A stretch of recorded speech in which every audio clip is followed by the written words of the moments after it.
सभी को नमस्कार। Chemistry bye Kapil Dangi sir YouTube channel पे पी ब्लॉक एलिमेंट्स के पार्ट 26 में आज अपन ग्रुप 17 एलिमेंट्स के आखिरी टॉपिक को पढ़ेंगे और वो है इंटर हैलोजन कंपाउंड्स। अंतरा हैलोजन यौगिकों की अपन बात कर रहे हैं। अंतरा हैलोजन यौगिक का क्या मतलब है कि हैलोजन की हैलोजन के साथ क्रिया करके ये यौगिक बनेंगे। अंतरा हैलोजन यौगिक हैं, इनको अपन 4 श्रेणियों में विभाजित कर सकते हैं। X, X dash, X, X3 dash, X, X5 dash और X, X7 और ये डैश।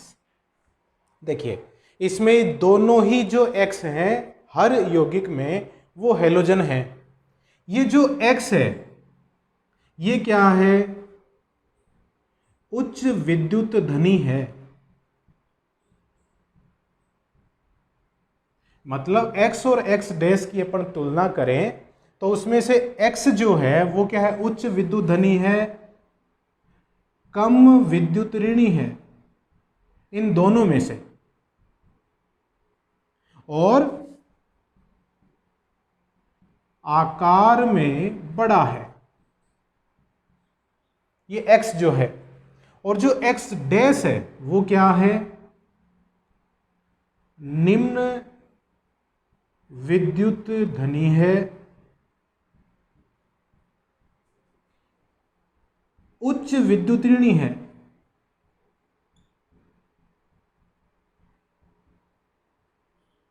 और आकार में छोटा है।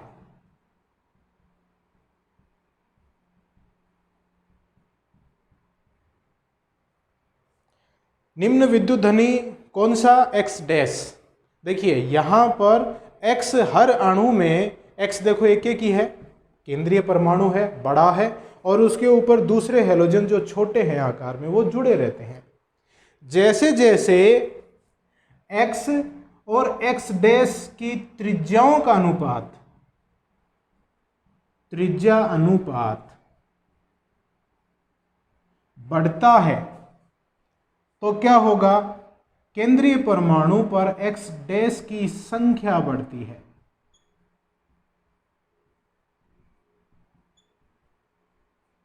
जैसे जैसे X और X डैश मतलब केंद्रीय परमाणु और उस पर जुड़े हुए जो दूसरे छोटे परमाणु हैं, दूसरे हैलोजन परमाणु हैं, उनकी त्रिज्याओं का अनुपात बढ़ेगा। मतलब छोटे वाला परमाणु ज़्यादा छोटा होगा और बड़े वाला परमाणु ज़्यादा बड़ा होगा। तो बड़े परमाणु पर अपन जानते हैं कि छोटे वाले ज़्यादा आ जाएंगे, तो इसमें क्या होगा? X डैश की संख्या बढ़ती है। उदाहरण के तौर पर अगर अपन देखें, जैसे आयोडीन और फ्लोरीन की त्रिज्याओं का अनुपात है वो अधिकतम होता है। यह है आयोडीन की त्रिज्या IR लिखा मैंने, ये फ्लोरीन की त्रिज्या FR लिखा। इन दोनों का अनुपात अधिकतम है तो इनसे बनने वाला यौगिक क्या बनेगा? IF7 बनता है। IF7 स्थायी है, जबकि सिर्फ IF है वो स्थायी नहीं होता है, अस्थायी होता है। मैं यूं लिख दूं, अस्थायी होता है। IF तो अस्थायी है और IF7 है ये काफ़ी स्थायी होता है, क्योंकि इनकी त्रिज्याओं का अनुपात है वो बहुत ज़्यादा है। तो X डैश मतलब फ्लोरीन की संख्या इसमें बहुत ज़्यादा हो जाती है। क्लियर है? अब देखिए इनका निर्माण देखें।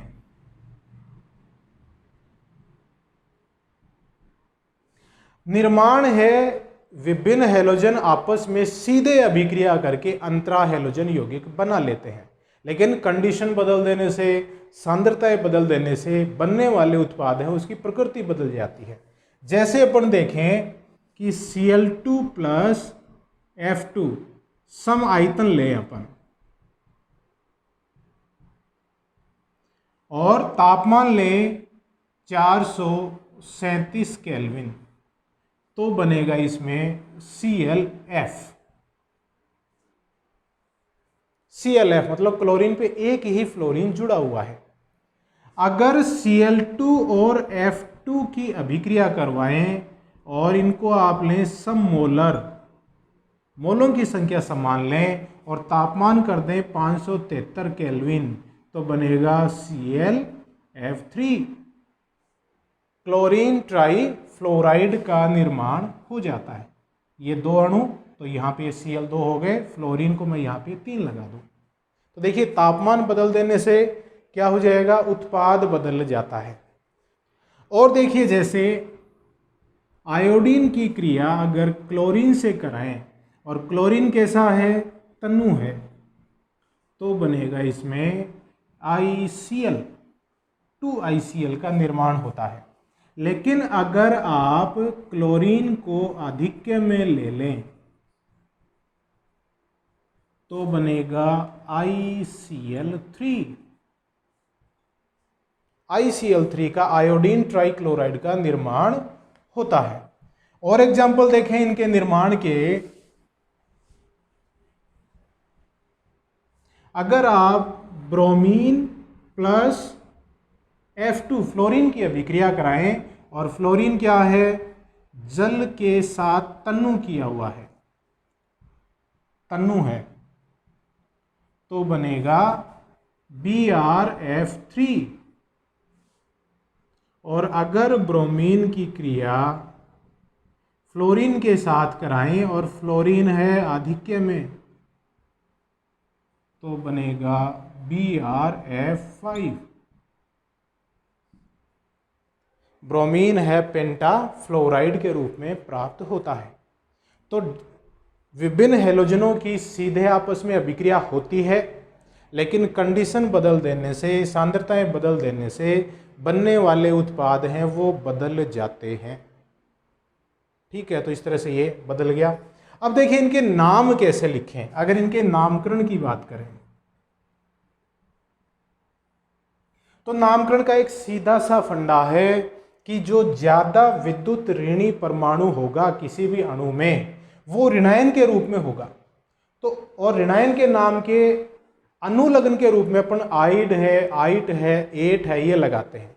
जैसे कुछ नाम लिखे अपन, ClF, तो इसका नाम हो जाएगा क्लोरीन फ्लोराइड। जैसे BrF5 की बात करें तो नाम हो जाएगा ब्रोमीन पेंटाफ्लोराइड। इस तरह से, जैसे IF7 का नाम हो जाएगा आयोडीन हेप्टाफ्लोराइड। इस तरह से अपन इनके नाम लिख सकते हैं। जो ज़्यादा विद्युत ऋणी है वो ऋणायन के रूप में होगा, तो उसकी संख्या को दर्शाते हुए अपन नाम लिख देंगे। जैसे IF7 है, ये हेप्टाफ्लोराइड, मतलब 7 इसमें फ्लोरीन है, तो आयोडीन हेप्टाफ्लोराइड के रूप में इसका नाम लिख देते हैं। ठीक है, अब देखिए इसके संरचनाओं की अगर अपन बात करें, निर्माण के बाद अपन संरचनाएं पढ़ते हैं हमेशा। संरचनाएं बड़ी इंपॉर्टेंट हैं, बहुत बार बोर्ड एग्जाम में, कंपटीशन में इनकी संरचनाएं पूछी जाती हैं। देखिएगा संरचना, जैसे संरचना की बात करें अपन ClF3। अब ClF3 की देखिए संरचना अपन कैसे निकालें। संरचना के लिए एक सिद्धांत अपनी 11th में पढ़ते हैं, VSEPRT, valence shell electron pair repulsion theory, संयोजकता कोश इलेक्ट्रॉन युग्म प्रतिकर्षण सिद्धांत। उस सिद्धांत को अपन डिटेल में तो यहाँ पे नहीं ले सकते, 11th में पढ़ेंगे उसको, लेकिन एक उसका मोटी मोटा बात क्या है कि किसी भी अणु में ज्यामिति वह होगी जिसमें लोन पेयर, बॉन्ड पेयर, इनमें प्रतिकर्षण न्यूनतम हो। इस तरह से ये बंद युग्म, एकाकी इलेक्ट्रॉन युग्म अभिविन्यासित होते हैं कि उनमें प्रतिकर्षण न्यूनतम हो। ठीक है, अब देखिए क्लोरीन के संयोजी कोष में 7 इलेक्ट्रॉन होते हैं। वैसे सभी के सभी हैलोजनों के संयोजी कोष में 7 इलेक्ट्रॉन है। 7 इलेक्ट्रॉनों में से 3 इलेक्ट्रॉन उसने फ्लोरीन के साथ सहसंयोजक बंध बनाने में काम में ले लिए। कितने बच गए? 4 बच गए। तो मतलब क्लोरीन के ऊपर 2 लोन पेयर हैं। तो ये इस तरह से व्यवस्थित होते हैं की प्रतिकर्षण न्यूनतम हो। मैं इसको यूं बना दूं, ये क्लोरीन, एक फ्लोरीन ऊपर, एक फ्लोरीन नीचे, एक फ्लोरीन ये, और इस कॉर्नर पे लोन पेयर और इस कॉर्नर पे लोन पेयर। तो देखिए ClF3 की आकृति कैसी हो गई, टी के जैसी, यों और यों, तो ये हो गई टी शेप्ड, टी के जैसी इसकी आकृति हो जाती है। तो ClF3 टी के जैसा है। और देखिएगा जैसे BrF5, इसमें अगर संकरण की बात करें तो संकरण देखिए क्या हो जाएगा, 1 2 3 4 5 इलेक्ट्रॉन युग्म हो गए, तो संकरण है इसमें sp3d। अपन संकरण को पृथक से देखेंगे तब ये देखेंगे कि संकरण निकाला कैसे जाता है, निकालने की विधि देखेंगे। लेकिन ClF3 में संकरण है sp3d। BrF5 में देखिए ब्रोमीन में संयोजी कोष में 7 इलेक्ट्रॉन है, 5 तो बंध बनाने में काम में आ गए, एक लोन पेयर है इसमें। तो इसकी ज्यामिति देखिएगा, यो एक वर्ग बनाओ, बीच पे ब्रोमीन, वर्ग के कोनों की तरफ 4 फ्लोरीन, एक फ्लोरीन आप ऊपर या नीचे कहीं भी लगा दो और एक लोन पेयर बच गया। तो ये इसकी BrF5 की संरचना हो गई। कैसी संरचना है, वर्ग पिरिमिडीय,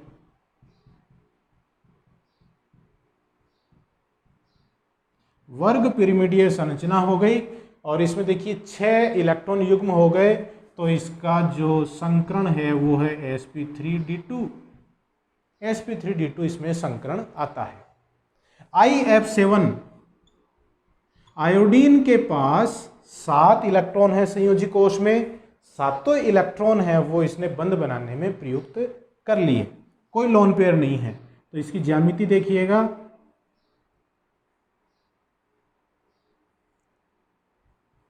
इस तरह से आप एक पंचभुजीय संरचना बनाओ जिसके प्रत्येक कोने पर एक एक फ्लोरीन लगा दो, लगा दिया, एक फ्लोरीन ऊपर और एक फ्लोरीन नीचे, और इन संरचनाओं को आप मिला दो।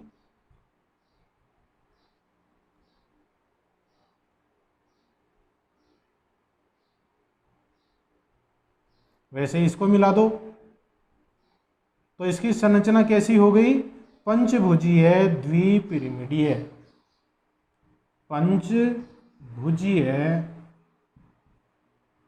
द्विपिरिमिडीय।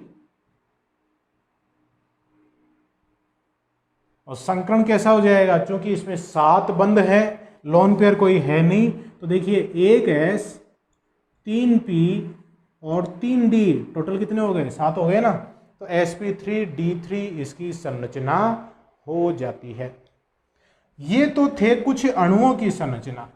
कुछ आयनों की संरचना अगर अपन देखें तो देखिए जैसे ICl2-, इसकी संरचना देखें। अब आयोडीन है, उसके संयोजी कोष में 7 इलेक्ट्रॉन थे, माइनस आ गया तो मतलब 1 इलेक्ट्रॉन और आ गया, तो संयोजी कोष में हो गए 8 इलेक्ट्रॉन। 8 इलेक्ट्रॉनों में से 2 इलेक्ट्रॉन बंध बनाने में काम में आ गए, तो लोन पेयर के रूप में 6 इलेक्ट्रॉन है, मतलब 3 लोन पेयर इसमें पाए जाते हैं। तो देखिए इसकी संरचना कैसी हो जाती है। 8 इलेक्ट्रॉन है, आयोडीन के एक ऊपर Cl, एक नीचे Cl, और 3 लोन पेयर इस तरह से इसमें पाए जाते हैं। 1 lone pair, 2 lone pair, 3 lone pair. संरचना कैसी हो गई, और उस पे माइनस है ही, रेखीय,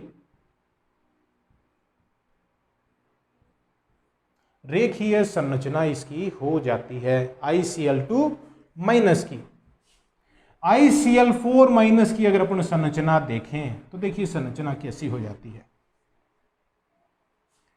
ICl4- तो वो ही आयोडीन है, उसके संयोजी कोष में 7 इलेक्ट्रॉन थे, एक माइनस आ गया तो कुल हो गए 8 इलेक्ट्रॉन।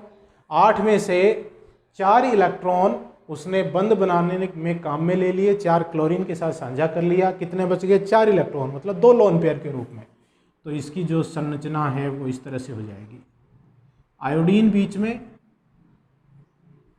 4 Cl है वो वर्ग के कोनों की तरफ, एक लोन पेयर ऊपर और एक लोन पेयर नीचे, और इस पे आयोडीन पे माइनस है। तो संरचना कैसी हो गई? समतलीय, वर्ग समतलीय, वर्ग समतलीय संरचना हो गई। और संकरण है sp3d2, तो ये वर्ग समतलीय संरचना हो जाती है ICl4 माइनस की। अब इसमें देखिएगा, अपन ने शुरू में देखा जैसे ICl, BrCl, BrF, ClF, IBr, ये जो इस तरह के अंतरा हैलोजन यौगिक हैं जिसमें सिर्फ 2 ही परमाणु हैं, इन सब की संरचनाएं कैसी हैं? रेखीय हैं। रेखीय संरचनाएं इसमें पाई जाती हैं, रेखीय संरचनाएं हैं सबकी, ठीक है। तो ये सब रेखीय संरचना वाले हैं। तो ये हो गए अंतरा हैलोजन यौगिक की संरचनाएं। क्लियर है? अब देखिए अपन बात करते हैं इनके गुणों की। गुणों में वही अपन जैसे पहले पढ़ते रहे हैं, 2 प्रकार के गुण देखेंगे अपन। पहला physical properties, physical properties. Physical properties में देखिएगा ये डायामैग्नेटिक होते हैं। डायामैग्नेटिक का मतलब प्रतिचुंबकीय हैं।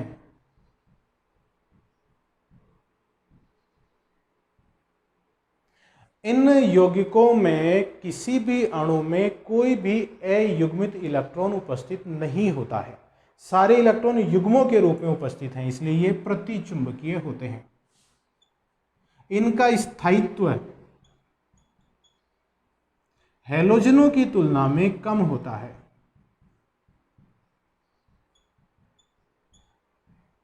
तुलना में कम होता है। क्यों कम होता है? क्योंकि x डैश की जो बॉन्ड एनर्जी है, इसकी जो बॉन्ड एनर्जी है वो x बॉन्ड एनर्जी से कम होती है। x डैश की bond energy x bond energy से कम होती है, तो इसलिए इनका स्थायित्व भी हैलोजनों की तुलना में कम होता है। तो ये है फिजिकल प्रॉपर्टीज। अब देखिए केमिकल प्रॉपर्टीज।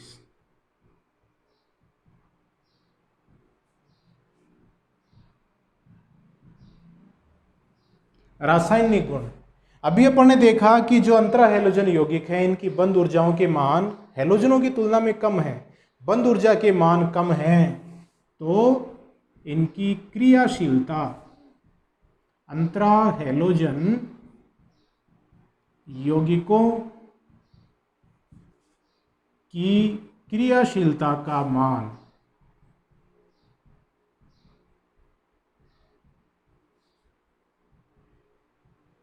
हैलोजनों की तुलना में ज्यादा होता है।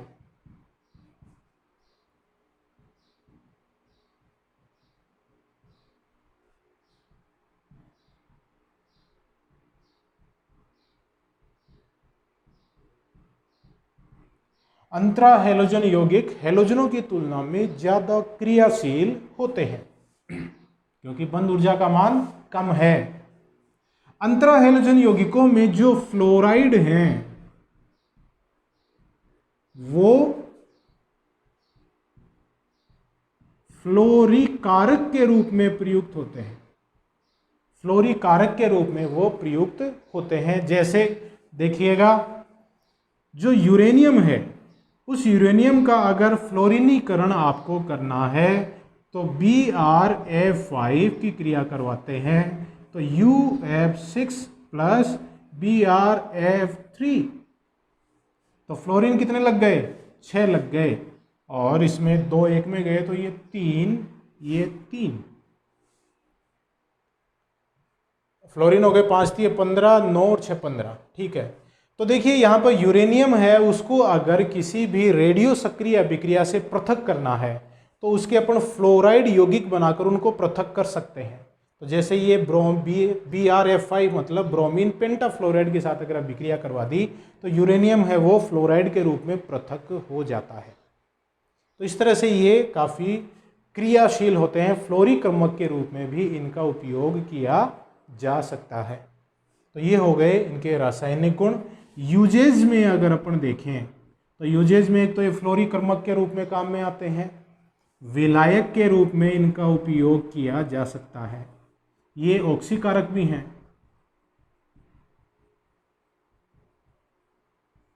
तो विलायक के रूप में, ऑक्सीकारक के रूप में और फ्लोरीक्रमक के रूप में इनका उपयोग अपन कर सकते हैं। तो जो अंतरा हैलोजन यौगिक हैं उनमें सबसे इम्पोर्टेंट पार्ट आपको बता दूं वो है उसकी संरचना वाला भाग। तो संरचना को आप ध्यान से पढ़िएगा, विभिन्न कंपटीशन में, बोर्ड एग्जाम में अंतरा हैलोजन यौगिकों की संरचनाएं जरूर से पूछी जाती हैं। तो ये अपना टॉपिक था ग्रुप 17 एलिमेंट्स का आखिरी टॉपिक। नेक्स्ट वीडियो में अपन पढ़ेंगे ग्रुप 18 एलिमेंट्स, जो कि पी खंड का आखिरी समूह है जो 12th में आपके सिलेबस में है, और वो है अक्रिय गैसें, इनर्ट गैसें। तब तक के लिए हाथ धोते रहिए, स्वस्थ रहिए, परिवारजनों का ध्यान रखिए, मेरे वीडियोस देखते रहिए। बहुत बहुत धन्यवाद।